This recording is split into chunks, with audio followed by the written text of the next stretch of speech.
issue, I hope that you will find the information that... So this is this guy's voice. Did you really? First up, you got shape. I pay for YouTube, don't have ads. I forget when I'm in, not my YouTube account. Not just a story. So this goes through like the difference of myth and legend in history, and it's about 20 minutes long. Does it do specifically on biblical characters? Or is it just Specific to the Bible. Okay, good. It is when we take Genesis and Exodus, where does the line from how biblical scholars count myth, legend, and then history? If we wanted to watch this video and discuss it, I think that would be a great use of time. And if people have questions about that in relation to still being a Christian, I think it would be good to do that in this room. Would that interest anyone to still meet and do that? Okay, all right. Are you up for that? Oh, I can do that all the time. Yeah. The other one I want to watch is this one from the Bible Project. Who has seen any Bible Project videos so far? They're great. Okay. So this takes, when we finished those first 11 chapters, it went through like this. So same thing, this is like an animated chart. And they're going to go through. This perspective is not like tearing it apart with academia. It's very devotional and putting all of Genesis together and flowing through. I'd want to watch this one and talk about it too. And it's only 10 minutes, so. Okay, great. So we'll still meet next week. Here. I guess, yeah, we'll have to be in this room. Same time. At the same time, and we'll not cover any new material. We'll take a little breather. The week after that, I will not be here. It'll be our 5th anniversary. And we are going to where we had our honeymoon, so I'm excited. Which is where? In Nantahala or Nantahala National Forest. Yeah. And we went and stayed at a yurt. And it ended up being this like weird spiritual retreat center, and they do weird breathing things, which now our church does weird breathing things. And Rachel was totally into it. It's not my thing, but we stayed in a yurt, and that's cool. And there's this store. This is so not relevant, but they have really good. They have like goats and bees there, and like they have this little vial of lotion about this big, and it lasts us years. Like you put a pea-sized like piece of lotion, and it will cover your whole body, and like be there for hours. And it's expensive, but it's the best lotion I've ever had. And they make mead, and you can buy honey there and other things. So if anyone wants really good lotion, I'm gonna buy like a box of their lotions. Oh, really? And they come like they're like. I think it's like $20 for this little tiny vial, like a 2-ounce vial. But like, I mean, the first one we bought lasted us 2 years, and we went back just to get more lotion and mead. But they have different scents. It's like a honey scent, and then there's like a lavender, and I'm sure they have others. That's the only ones we've bought. Okay, we are looking here at Genesis chapter 33 through 39. I meant to send a like graphic content warning, and I forgot, but I did put it in the slides. So, if you remember, way back, we've still been talking about the Jacob cycle, and we said the focal point in all of Jacob's story is the birth of Joseph. And what you've noticed as we've looked at these chiastic structures, so these kind of pyramids of repeating stories, there really are like chain links that connect us story to story to story. So we got from Abraham, and the point of Abraham's story was this renewal of the covenant, and then with Hagar and Ishmael being born. So God is merciful and hears everyone, but his covenant is going for a specific people. And we went from him to Isaac, and from Isaac to Jacob, and it's like these connecting chains. And from Jacob, we're going to get to Joseph, and we're going to get into Joseph's story today. Last week we looked at these cool charts. I found another really cool place called the pictorial book of Genesis, or the pictorial Bible, or something like that. And it was $20 to buy it, and I bought it, and I can't print from it, and I can't even. It's somehow locked as a PDF, so you can't use it. But I brought it on my computer, and I can share the link. if anyone wants, I get a certain amount of downloads. But this was finishing Jacob's story if we want to look at it again. Last week I had also printed this chart that's helping us check in with where we are. I'm going to keep one for myself and pass some around. I only printed 5 of these, so if we might be able to share these would be great. And I can... Is that what this is?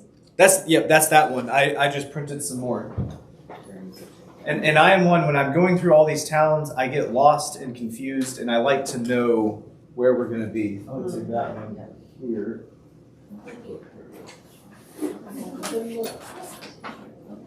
Now,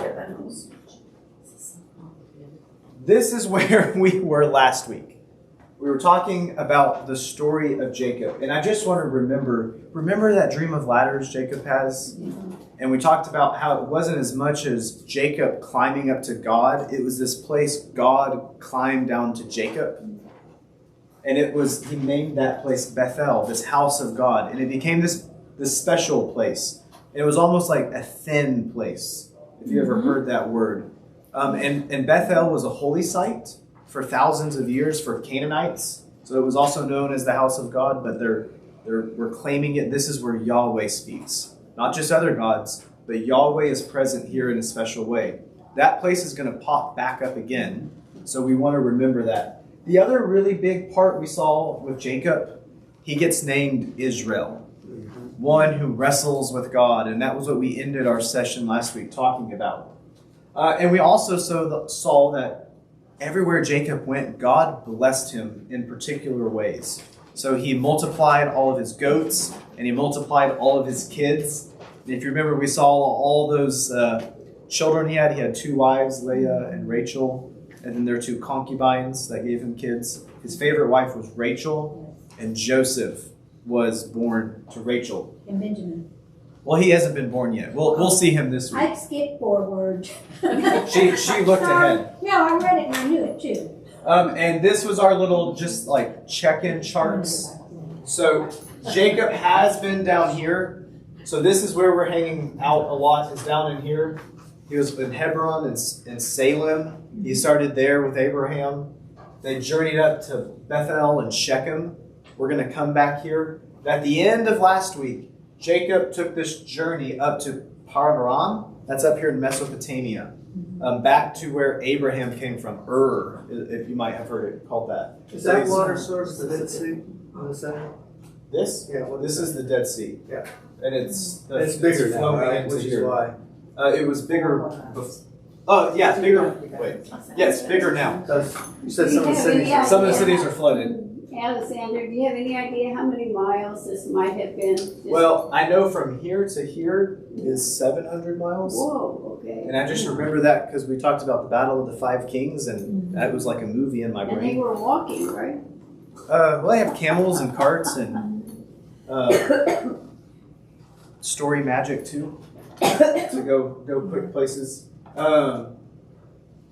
Because these are, and also remember too, like what we read sounds like it happened really quick.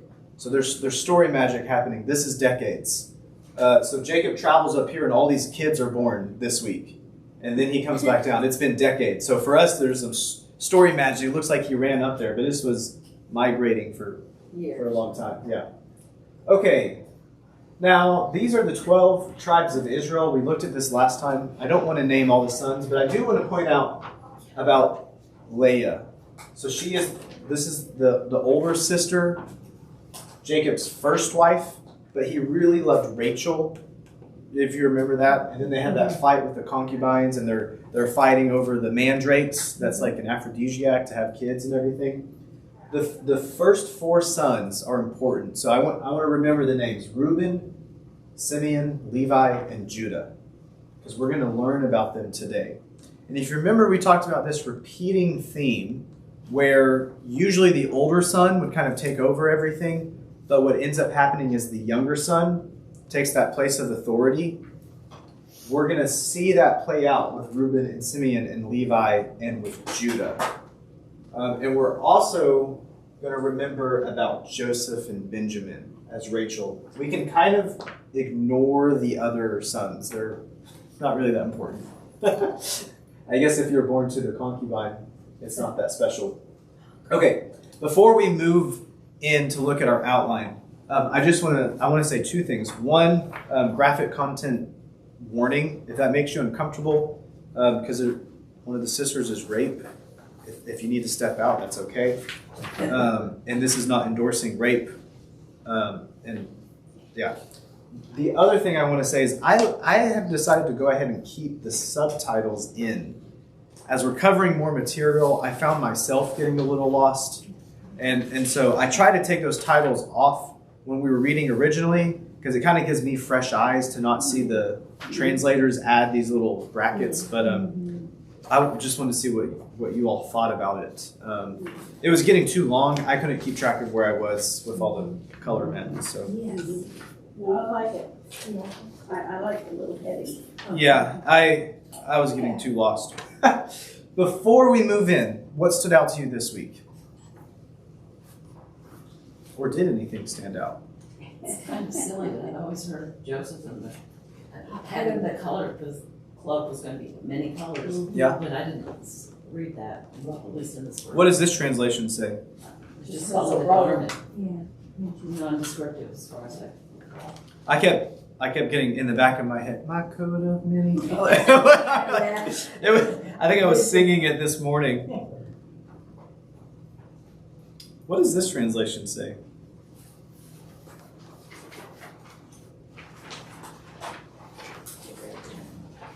It says ornamented robe. An ornamented robe, okay. Yeah.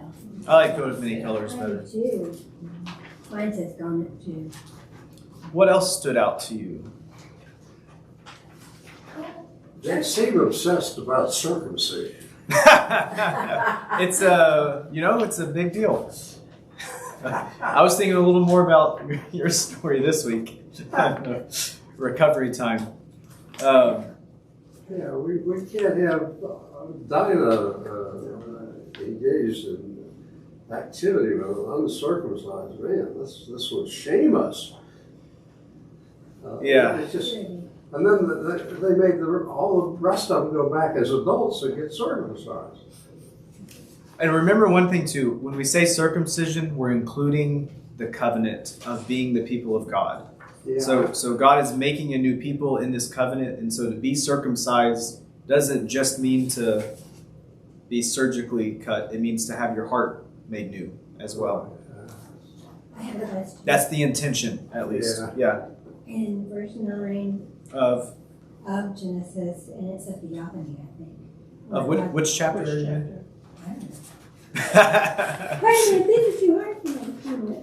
This is 35, no. Oh, is it 30? I bet you know the story. God comes down and talks to him, and then God leaves. Oh, yes. And that would be a theophany, maybe?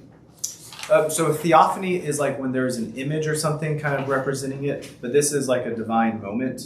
So it's, yeah. So like in Moses' story, the bush is the theophany. It's the thing through which God talks. Here, God is talking directly to Jacob.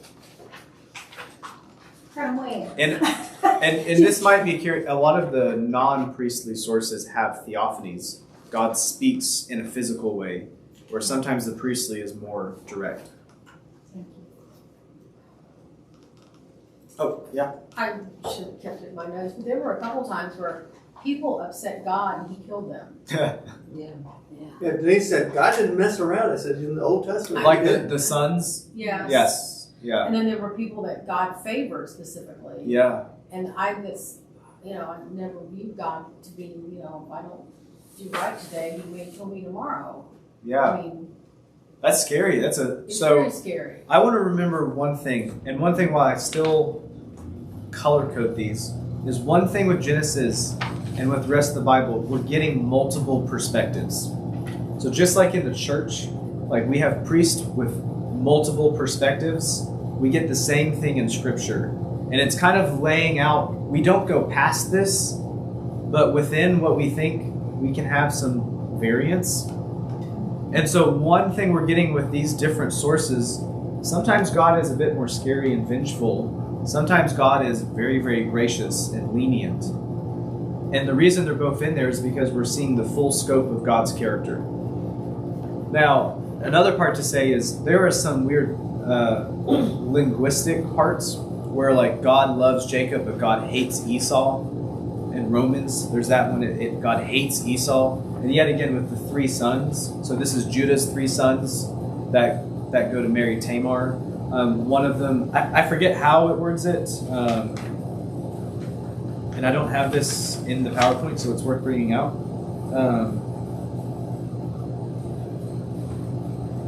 No, it's the 2 sons. One of them, God is, it doesn't say hate, but it says God is unfavorable, I think is the translation, towards one, and favorable toward the other. When those words like hate or unfavor or something, they sound like you're putting negative energy toward it. It's actually it's a lack of positive energy, if that makes sense. So it's not as much like if I loved John, if I love Denise but I hate John, it's not that I'm kicking a ball at John, it's that I'm bringing you flowers. And so it's not so much that I hate you, it's just you're not who I'm continuing with. Do you like flowers? I like getting flowers too from Rachel. And so what we see in those instances, it's with the 3 sons, we're seeing a test of character. And we are going to talk about them here, but we're seeing some of them are not good and they're not worth God continuing the covenant with them. It's almost like they have to be worthy of this covenant.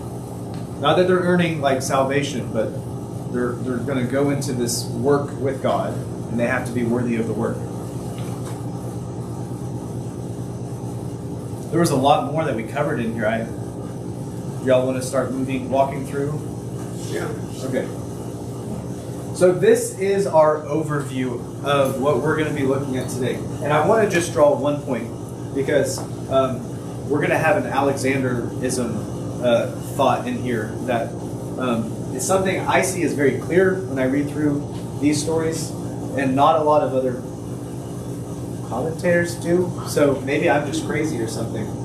What I see when I read these chapters, and what I think I've seen over and over again, is we see the comparison of these different sons. So the whole time we went through Esau and Isaac, we would see Esau and Jacob. Esau was unworthy each time. There was all these instances. He had so many chances to be worthy of the covenant, and he just failed every time. And what we saw over time, as Jacob started a little arrogant and young, but over time he became one who walked with God. Even though he wasn't perfect, he became more worthy of that covenant. And a lot of these instances we're going to see today, what I see is people showing how they are unworthy of God's covenant.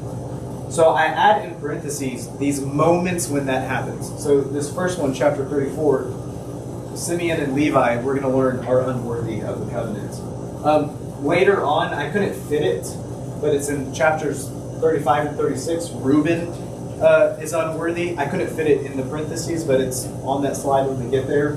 Yet again, when Joseph is sold, we're going to see a little bit of Reuben's unworthiness. And then with Judah and Tamar, we're going to see Judah is unworthy. But if you remember at the end of this, Judah repents and he sees his wrongness. And Judah is the tribe that the kings of Israel are going to come from. And he's not the oldest son. On our little chart here, there's a king on Judah. So this is where the kings of Israel come from. This is where David comes from. This is where Jesus comes from the tribe of Judah. So in these instances, we saw these elder brothers were not worthy. I just want to point that out. To me, that seems like a very clear point that these stories are telling. Chapter 34, we're going to see the rape of and the revenge for Dinah. We'll get to that in a second. Chapter 35, so Jacob is going to go back to Bethel. So he's been up here in Padan Aram, so up there in Mesopotamia, for decades. He's been having all these kids up there. And then he's going to come back to Bethel. And he's going to be named Israel again. It's like it's the other account of what happened before. Chapter 36, we're going to see some birth, some death, and some more genealogies. And after that, we're going to talk about Joseph, which we'll get to in a moment. So rape alert. We're going to talk about rape. So if you need to step out right now, would be a good moment to do that. Dinah is the daughter of Leah. Denise, I think I remember you asking about this a few weeks ago. Why was there only one daughter? Either their genes only had boys for kids, or no one else mattered because they weren't worth mentioning. But she is a daughter of Leah. And they come to the town of Shechem, and there's a Hivite. You can just replace that with Canaanite in your mind. And his son, the son Shechem of Hamor, wants Dinah. Now, there are some, in the scrolls that we translate into our Bibles, there are variances on what happens in the story. Sometimes she is seduced, and it seems more consensual. Other times it's raped and not consensual. Our translations lean toward rape that we have, but I want to acknowledge in some of the other traditions, it was a consensual affair that takes place.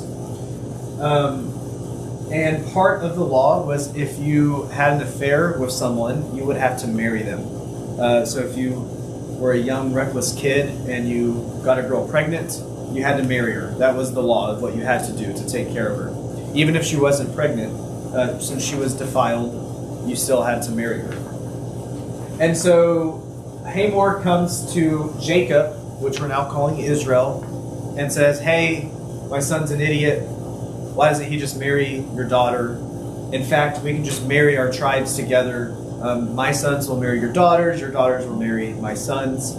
And Israel is like very passive. He's just like, okay. And then behind the scenes, we get this look where the Hivites are like, we're going to steal them for everything they got, and we're going to take all of their wealth because they have all these goats and all these slaves, and they're going to become ours, and our town will be wealthy.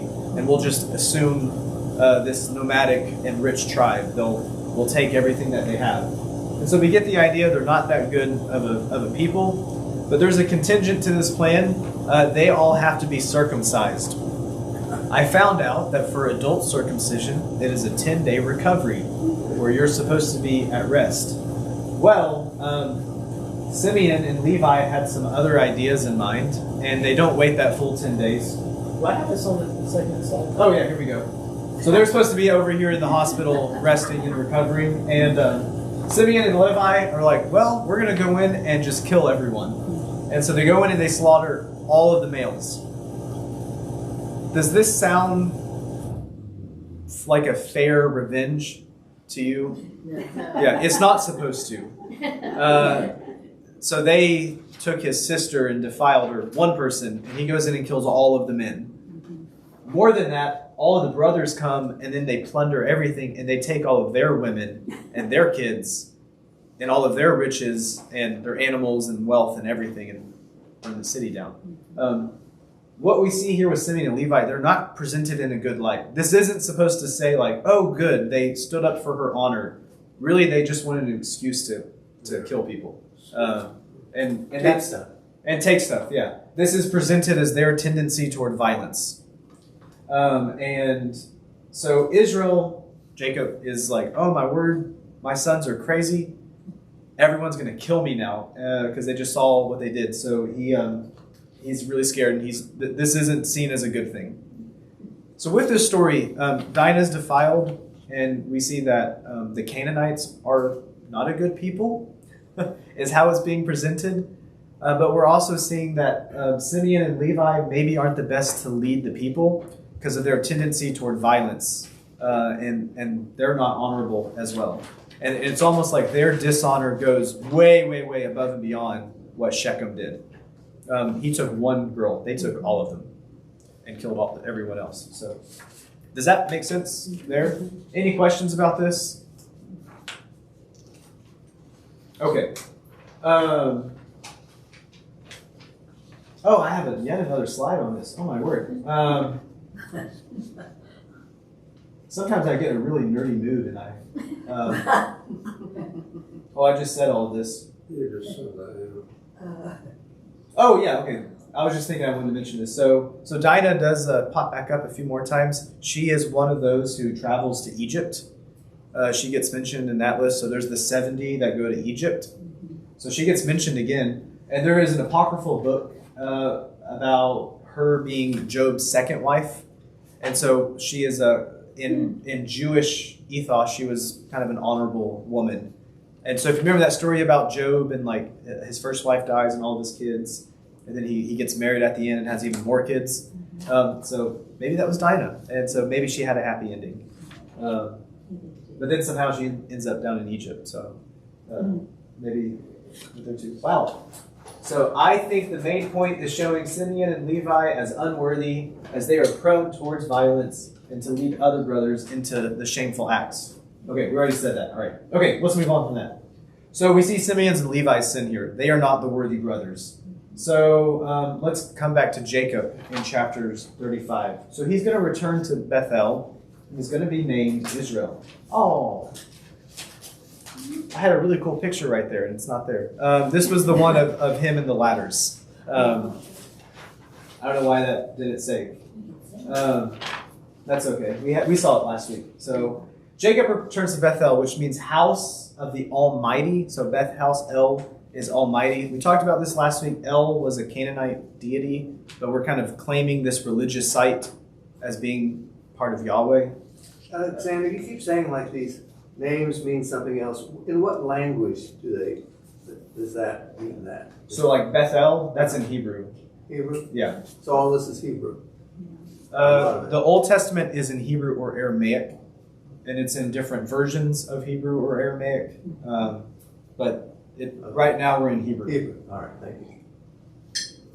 So before they go down there to Bethel, so back still up in Pada Aram, they are to cleanse themselves. And you can almost see this as a renewing of this covenant.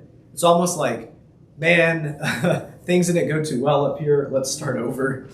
And so they, before they get to Bethel, they take all of their idols that they have and their religious gold. So it was really common in antiquity to have gold earrings and jewelry in the shape of little idols and little gods. And we can still find some of these. It's kind of cool if you want to look that up, like idols jewelry or something like that. And there was two reasons for that. One, you don't have a bank account in the ancient world, so women particularly would wear gold on themselves, and that's if you got stuck in a bad situation, you have your money with you to keep you safe. So it was also, though, a show of wealth, to show how wealthy that you were. And so they would add gold or silver or jewels wherever that you could. And they would also do that with idols because it might have magical properties to keep you safe and things like that as well. But Jacob says, or Israel, no more of this. We're going to purify ourselves of all of these, and they bury it, almost like they're putting it to death. It's like it's dying, and they're becoming a new people. And if you remember too, Rachel had that idol she took with her. So now they're really committing themselves to just serving Yahweh, just serving God. And then we're going to get a priestly version. So last week we saw a non-priestly version. Jacob is wrestling physically with God. Jacob touches God. God touches Jacob. Here in the priestly version, God's more ethereal, and he gets named Israel here, and the covenant is then renewed there. And this is what's really fascinating to me. And the words that are given when he renews this covenant, he repeats the promise to Adam, go forth and multiply. And he also repeats that covenant made to Abraham. And so there's this kind of cool continuity that we're seeing with the other priestly sources as this covenant gets renewed. Didn't Jacob also say at one point, I am here, when God was talking to him? There is a lot of here I ams. Or here I am. Yeah. Because you mentioned that. Yeah. I'm glad that you brought it up. And Joseph is going to do that a little bit later. Sometimes it doesn't turn out well for him.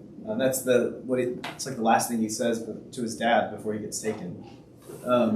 So we talked about that too. So a lot of prophets, when God calls them, will say, "Here I am," and We have a song about that.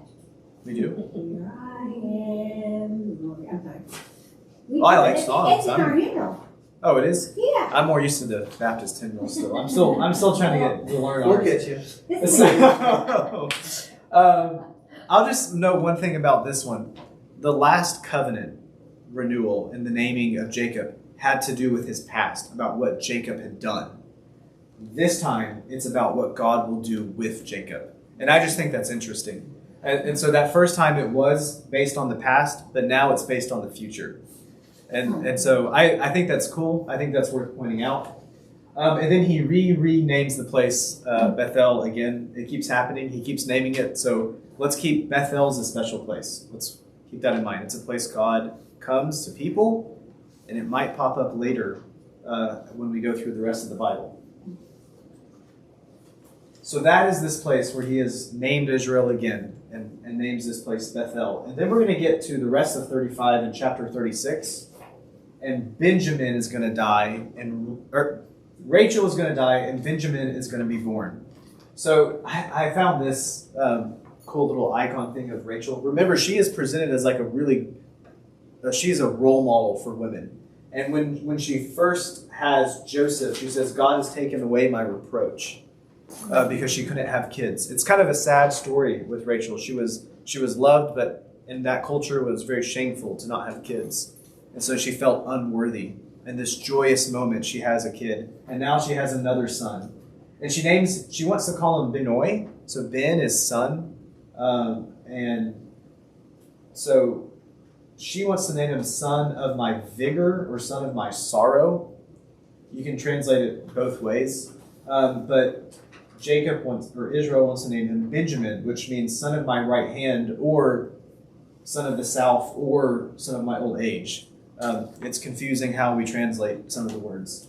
But she is buried there. That should say Bethel. I don't know why I said Bethlehem. And then we get this weird account where Reuben sleeps with Bilhah. So if you remember, and I have this on our chart here, so Rachel's concubine is Bilhah. And so right after Rachel dies, so Reuben, who is the oldest son, comes and sleeps with Bilhah. And here's a note about that. And I couldn't fit it in the outline. But this is the first part where we really see. So we already saw Simon and Levi were bad sons. They can't lead. So this is Reuben's play to take Israel's place. So if you're like a quasi-ruler and your group of women that you have kids with, your harem, thank you. So when you take the concubines, you're taking the king's place. And so that's kind of what this is saying. Reuben is making a play for his father's place. He's also just really disrespected Rachel, who is the favorite wife. She just died. And he takes Bilhah to be his concubine. And so what we really saw is, man, this Reuben guy, he is not a good guy. But he's the oldest son. He's taking the power play to kind of usurp the role. And then Isaac dies, who is the generation before. And then we get to chapter 36. Wait, before we move on, any questions about that with Rachel dying, Benjamin being born, or this episode with Reuben?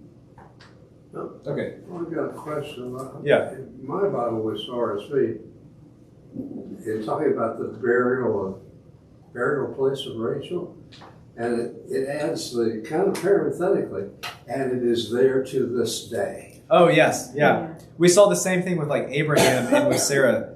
When the patriarchs are buried there, you have rights to the land, and it's also making it a special place. But if you remember, we looked at So you have a perpetual easement, right? I guess so, yeah. You always have a right into that land. Where your ancestors are buried.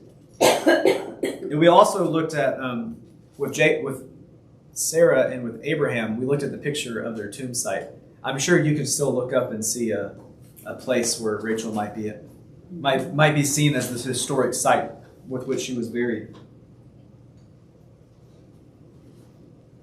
So, chapter 36, genealogy of Esau. I know not a lot of people like genealogies, but I want to if you'll just indulge me, there's some fun things right here. It's like that. Did anyone like look into No. any of this? Okay, all right. Yeah. This is what family is. Yeah, all right, okay. This is what I live for right here. So if you remember with Esau, we talked about maybe he had 3 or 4 or 5 or 6 wives. Lots of ways that you can count it. It's very confusing. It's confusing for Bible scholars too. And even the Bible authors are confused because they contradict themselves. So this is the simplified version of it, that he has 3 wives and 5 sons and 10 grandsons. But here in this chapter, we go into a lot more detail. And you'll notice if you have the color-coded copy. Oh, mine's up there. Okay. Here in chapter 36, there's 2 different sources. So one is blue, that's priestly. One is green, and that is non-priestly. And these 2 don't sync up together right next to each other. And again, as we have different sources, and the editor puts them together. So we're trying to accommodate both of the original sources, but they don't fit together. But here's kind of a summarizing point of all of this. There are 12 tribes of Edom, with the 12 kind of direct sons from the wives of Edom. He also has a concubine, and that is where the Amalekites come from. The 12 tribes of Edom are in peace with the 12 tribes of Israel, except the Amalekites. And if you remember way back in Genesis chapter 6 through 9, we looked at the flood narrative and those Nephilim, those giants of the land, and it said the Amalekites were descendants of those giants. So they are like when Joshua is like kind of scoping out the promised land and he sees the giants and they're scary and bad and evil, that's the Amalekites. So they're bad. And they weren't born out of marriage, they were Esau's concubine. The other 12 tribes are in peace with the Israelites. It's kind of interesting. They're like a mirror of one another. They contradict each other. Some translations actually change the words, and they change people's from daughters to sons, or they change their names to try to sync it together. So it's kind of convoluted. But I found this cool little website thing, and I tried to take a picture of it, and it like blurred it out. It won't let me look at it. But this is from that pictorial book of Genesis. And so this kind of goes through the whole chapter. And so just remember he has 12 sons, and the Amalekites are the bad ones. But there's 12 good sons, or 12 good tribes that come from Esau, and 1 bad one. And those are the enemies, the Amalekites. Remember them, they're really bad. So this isn't worth looking at, but if anyone wants this link to the Pictorial Bible, I have it for like 40 more hours or something. So I can send the link if you want to download this and look at it. And I'm sure I won't get too in trouble for that. But this is all of them. And then what comes up is there's all these kings and names. And so what we're doing in all of this story is we're naming the people around us. And you don't have to remember all of their names. They're not that important. Just remember Esau is the father of the Edomites. It's that red place because they lived out in the desert where it's red. Because there's a lot of rust in the soil and it's red and clay. And the Amalekites are the bad people. They're the bad ones. Now, Edom in history doesn't really match up exactly with this chart, so I thought you might want to know. Historically, the Edomites lived east and over here, modern day Jordan, over on this side. They are mentioned by the Egyptians and the Babylonians, and they may have been a little nomadic because they interacted with the Egyptians for a while, and the Babylonians wrote about them. And they were actually a pretty powerful nation, or a group of nations from the 13th to the 8th century BCE. And they began to decline, and they moved south. So when the Assyrians came in and attacked up here, they had to move because the opposing, like Mesopotamia, was coming down. So they moved down to this part. And when the Bible was written, they lived here, and that's where they get placed. but historically there were more up here. Same thing happened in Africa. The Tribes all and moved stuff went around. north, and we got the bad guys that kept moving. Yeah, and they knock out the people below them and everything. And I just thought this was interesting. So the Hasmonean time. So you know the book of Maccabees, like in the apocryphal book. So that was the Hasmonean dynasty. They kicked out when Alexander the Great conquered Palestine. One of his chiefs took over. The Hasmoneans kicked them out, and there was a Jewish kind of rule, and they were like fundamentalist Jews. So they put everyone else to the sword and made them convert to very strict Judaism, and the Edomites got assimilated in that period, and they stopped existing. So they either became Jews or they were killed.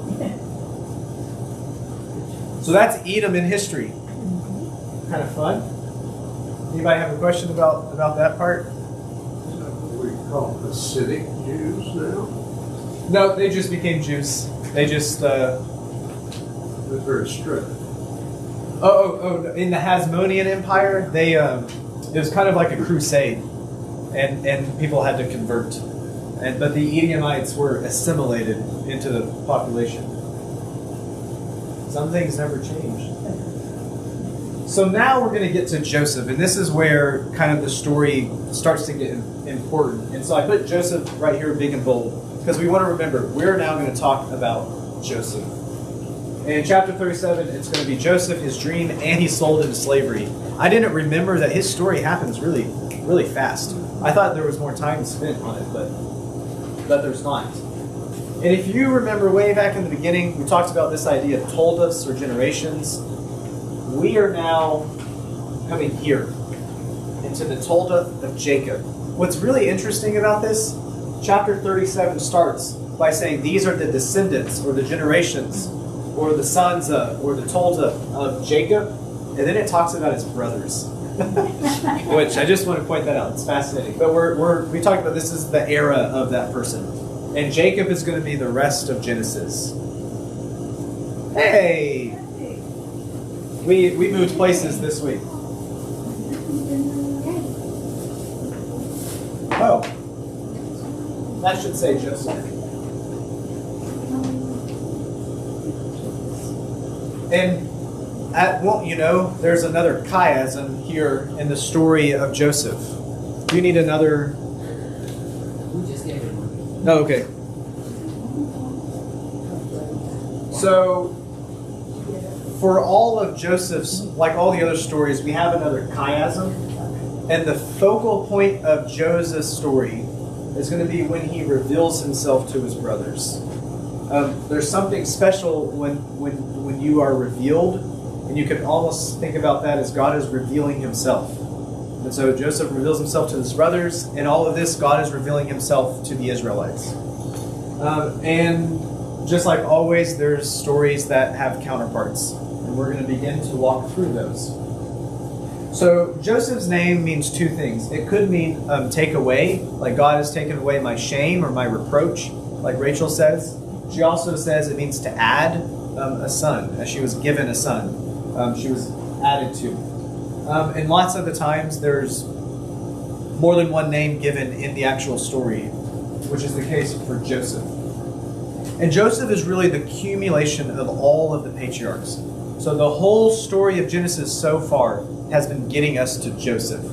He has been where we want to get to.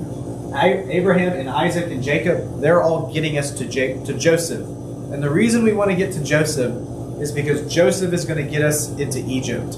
And once we're in Egypt, we're going to get to Moses in the Exodus. And so it's all about getting us there in Egypt. We need to find a way to get us into Egypt. And Joseph does it for us. I love Joseph. I remember as a teenager, growing up in the Baptist church, we had so many Sunday school lessons about Joseph and fleeing sexual sin just like Joseph did, or being brave like Joseph, or I don't know, all these other things that Joseph does. This was like I should have had a poster above my bed of Joseph as a kid, and I just have so many warm feelings about Joseph, so I'm excited to get him there.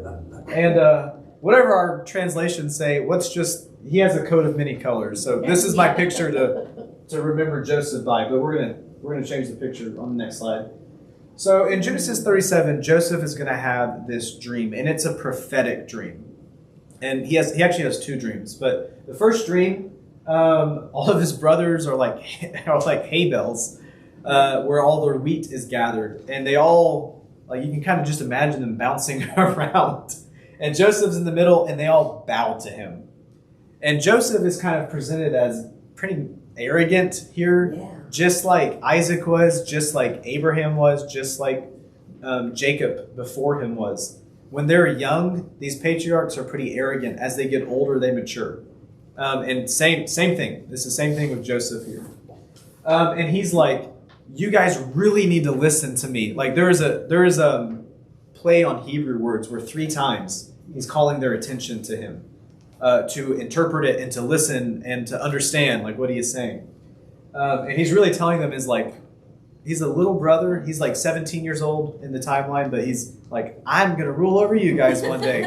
And they understand what he means by this dream. And they get mad about it because he's the youngest son. What do they mean? They're going to bow down to him. Well, then he has another dream. And it's the sun and the moon and the stars. And now it's his parents. And he tells them that. And his parents are like, what is wrong with this kid? And there's just an interesting line where it says Israel or Jacob, he considers it. And I can't find any commentary on this line. But what it really made me think about, if you remember that line about Mary, she pondered all these things in her heart. Does that sound familiar to you? So there's a part about like where she's going to have, like, Jesus is becoming the Messiah, and she's pondering it in her heart. It makes me think of that. And it's almost like I think Israel or Jacob knows Joseph is going to be the one who great things happen. So, I mean, when I saw that line, it made me think, like, do I ponder these moments in my heart? We talked last week about that idea of raising up these pillars or Ebenezer stones when God does something great. Here's another reminder to consider it or ponder it in our hearts. When something great around us happens, think about it. Dwell on that thing. Maybe God is working and moving. And the concept of something coming to you in a dream is repeated all through the Bible, seems like. And you can't argue with that because it's all anecdotal. Well, and I will say one thing that's a little different with Joseph's dreams is that God is not directly acting. Now it has to be interpreted. So the other dreams were visions. God is talking directly. That's not in Joseph's dream. Joseph's dream requires interpretation, which means, a lot of commentators will note, like, Joseph is assuming this means everyone will, like, worship him. That could have not been the original dream's meaning. And maybe it was his confidence that kind of gets in the way, but I think it's pretty clear the meaning of it, but there is a difference with Joseph's dreams. There is interpretation required. So there's Joseph. I love Joseph. He's so cool. His brothers don't like his dream, though. And so this makes me think about the story of David. So just a little note. During different seasons of the year, you would go out to field. And so if this story sounds confusing about why Joseph goes to check on his brothers, it's because they could have been out there for weeks or months out at the field, and you haven't heard from them. And so Israel, Jacob, wants to know how all of his sons are doing. And Joseph has stayed back at home. So Jacob, or Israel, sends him out to go and check on them out where they're supposed to be, but they're not there. And he asks around, and they say, oh, they went to Dothan, which is 15 kilometers north of where they're supposed to be. They're not where they're supposed to be, and they're out partying, essentially, out in the city, instead of working the fields. And as they see Jacob coming in his fancy Technicolor coat there, they get mad and they plot to kill him. Reuben, and this is in the outline, I put another part of Reuben's sin. Reuben almost gets it right, but he never quite does it right. So he does stand up. And remember, this is Reuben's job. He's the oldest brother. He's supposed to tell his other brothers what to do. And he's like, well, guys, let's not kill him. Let's just beat him up and throw him in the prison pit. This would be like a cistern when there was the dry season, they would throw prisoners down there, or if you were an unruly servant or something, you might get thrown in there for a few days. And they're like, let's throw them in there and beat them up. And they do that. But Reuben's plan is to come back and get them and set them free. And while he is not paying attention, which again, that's his job. He's the oldest brother. He's supposed to do that. They see some Ishmaelites coming. Take a pause. Remember Ishmael, that other son of Abraham? So in our funny timeline, so it's been about a generation, but now there's whole tribes of Ishmaelites. So remember, this is written a little later. But they see these Ishmaelites coming in a caravan, and they're merchant traders. And so they sell Jacob to the Ishmaelites, who then sell Joseph to Potiphar, who is in Egypt, and he's an officer of the Pharaoh. When Reuben comes back, he freaks out. And the brothers take his coat, and they dip it in blood, and they tear it up, and they say he's been killed by wolves. And Reuben is filled with shame. We're going to see him try to redeem himself later. But remember, we've already seen Reuben has already proved himself an unfaithful one to carry out the covenant. Simon and Levi are definitely unfaithful. They slaughtered the whole town and took their women and kids. And what we're going to see with Joseph, though, like you pointed out, when right before this incident comes, when Jacob or Israel calls Joseph, he says, "Here I am." And so Joseph is seen as someone, he's pure, he's kind of innocent of heart, and he's willing to listen and to do what he's supposed to do. But here, he gets thrown into Egypt. And that's the whole point of Joseph's story, is to get us into Egypt. Before we move to Egypt, any questions about these kind of two incidences, either the dream or him being sold into slavery? I just mentioned, you said, that the brothers go out. When you have sheep and stuff like that, you have to move them because Yeah. they'll eat all the grass where they are, and usually several herds get together. And so they have to, they're huge. They got to go over a lot of area, kept them fed. Yes, yeah.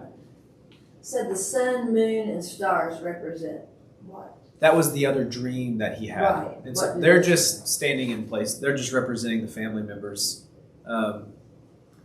One is it's just two different versions of the dream. I don't know if it has symbolic significance of it being hay versus it being a cosmic and celestial dream, but it just represents the family. Because they did have to bow down eventually. They did, yeah. These are prophetic dreams about what's going to happen later if they don't like it.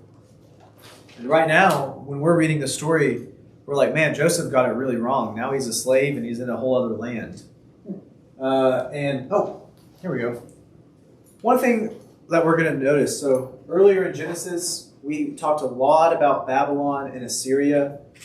We are moving away from them for a long time. Now we're going to be interacting with Egypt. And if you remember that green source in our paper, that non-priestly, we had been in a different source that deals with Babylon. Now we are in the Elohist source, which deals with Egypt. And we have really kind of switched into talking there in our non-priestly source. But we're going to just deal with Egypt from now on. And we have this kind of strange story with Judah and Tamar.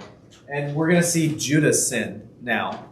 But remember, those are the four oldest brothers. Judah in this story has a chance of redemption, and he takes it. None of the other brothers redeem themselves. Judah does. But let's talk about this. First off, what stood out to you in this story? I'm just curious. What did you think about it?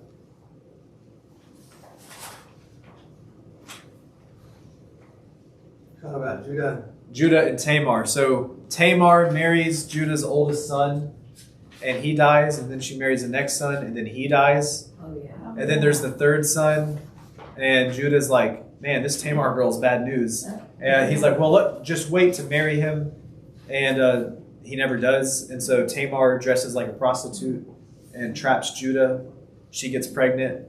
Judah's like, you're a prostitute. I'm going to have you killed. And And then she's like, haha, I have your stuff. You were worse than me. And he's like, oh my gosh, I was. And he repents. That's a good summary of the story. Did anything stand out to you? Or any questions pop up? This is a whole thing about, okay, all right. So I just told you this.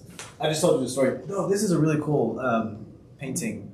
I love this. And there's her mask, like she was pretending to, so there's this line that's used here. So when she marries the oldest son and he dies, she has not had a son yet.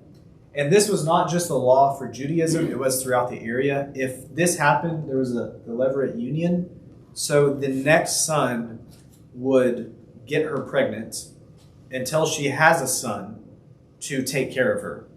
And there was two reasons for that. One, a woman who is a widower without kids is destitute because she has gone from the protection of her father to the new family. Like she's not independent on her own. She's gone to the new family. And with no one there to protect her, she has no use. So she would have just been destitute and abandoned. Part of this practice is because there's no infrastructure in place to take care of widows. And so it's to provide a way for them to be taken care of because the kids will take care of her. The other part with it is just a woman's job was to have kids. And so she is keeping the family line in order. Because if you're a dad and you want your inheritance to go to the oldest son, well, you can't have it go to the younger son. You need the older son to have kids. And so that's part of it as well. What that means, though, is for the brother, he has to take care of that his deceased brother's spouse. Like she would come under his protection. He would pay for her. He would provide for her. He would raise up these kids, but not as his own kids. They would take the name and everything of the brother. And so dies, and so Judah asks or tells Onan to go ahead and marry her. Has anyone heard the phrase Onanism before?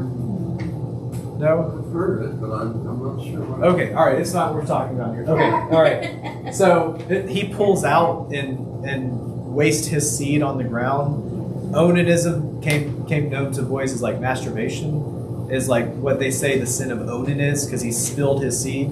This is a really big deal in like the medieval Catholic Church. And if you're like a Catholic boy growing up, they're probably going to teach you about Onanism and wasting your seed. The sin of Onan, though, wasn't wasting the seed. It was that he used Tamar, but didn't provide for her. So he sexed her, which I'm using sexed as a verb in place of another word.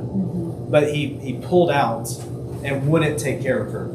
So he's using her for his pleasure, but he hates her. And that's the sin of Onan. He is not a good guy.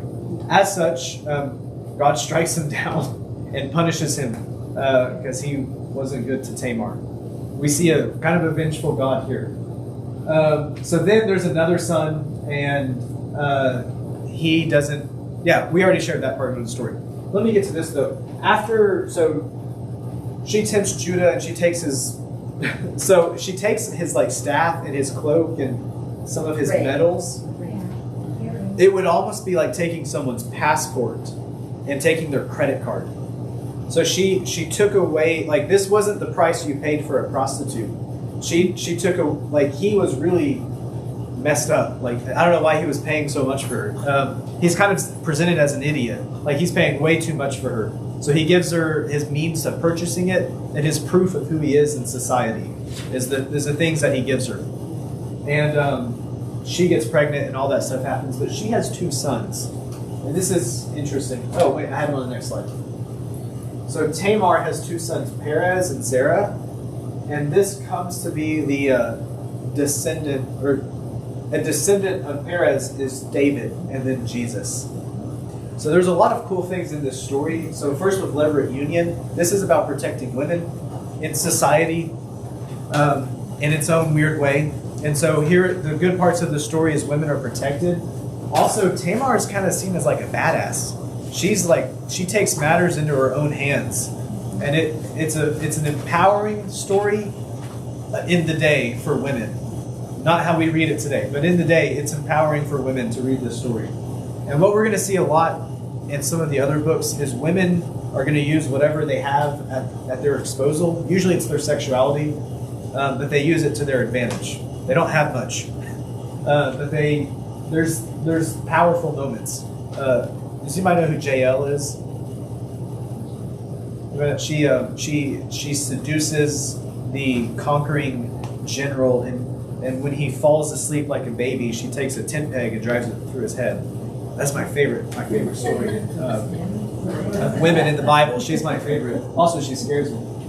So with Onanism, the sin of Onanism, it's not about wasting your seed. It's about not doing your duty to take care of those who need help.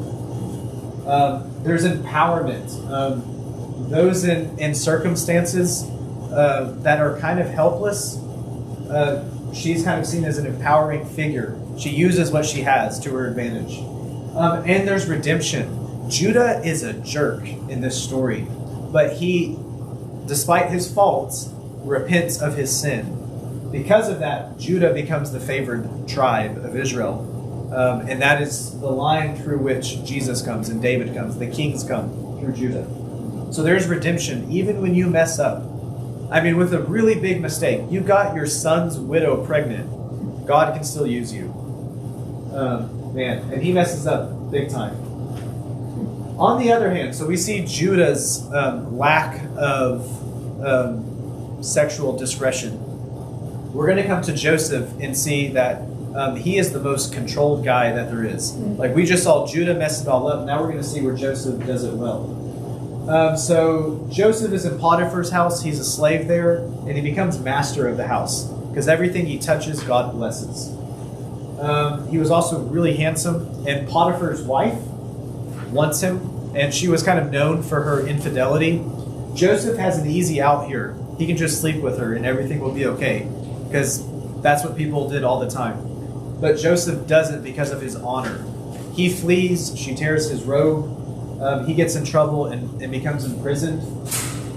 And while he's in prison, God blesses him there, and he ends up becoming like the leader of the prison, of taking care of people and everything. What we see with Joseph is God blesses him everywhere he goes, and it's because of his honorable dedication. He's one who walks with God. Really, in all of Joseph's story, he doesn't really mess up that much. This is the epitome of what, like, our patriarchs have been leading us to Joseph. This is who we are supposed to be like. We're supposed to be like Joseph. Also, Potiphar could be Joseph's father-in-law because the name is really similar to when he later gets married, the Egyptian, which is kind of interesting.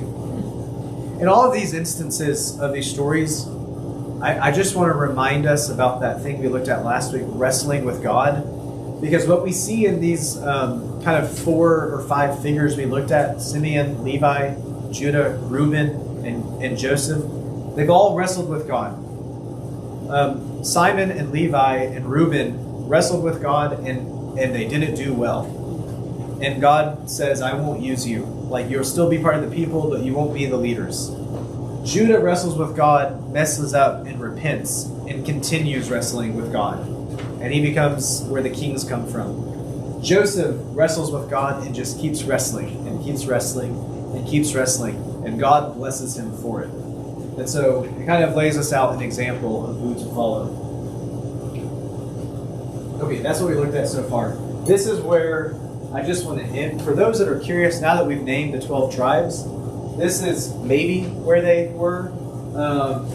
So Simeon ends up coming kind of in Judah.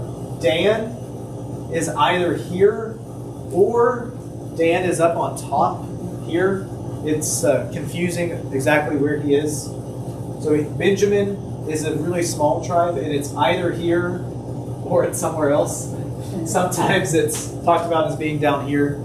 And then Manasseh, if you remember, when they are coming back over, that some of them want to stay on the east side of the river, and they're not supposed to do that. But they're like, it's really good soil here, so they end up getting divided. And yeah, these are the 12 tribes. Here's 2 different kind of ways of looking at it. I had one more picture, and I couldn't get it saved. But the leader of all of these tribes is Ephraim. Ephraim and Manasseh are the 2 sons of Joseph. So Joseph doesn't, there's not a tribe called Joseph. There's 2 tribes that come from Joseph. And Levi is not counted here. That's because they were a priestly tribe and they don't get a number. So those are the 12 tribes. And I like this map because the Edomites, the Bible's written are here. The Moabites are right here. The Ammonites are right here. Over here is the Philistines or the sea people. Down there is Egypt. And up there is other people that we're not going to get to yet. So, yeah. That's Joseph's story so far. Wow. Any comments about that? Kind of done with the presentation part. Will we hear more about Joseph? We are going to hear a lot more about Joseph. The rest of Genesis is all about Joseph.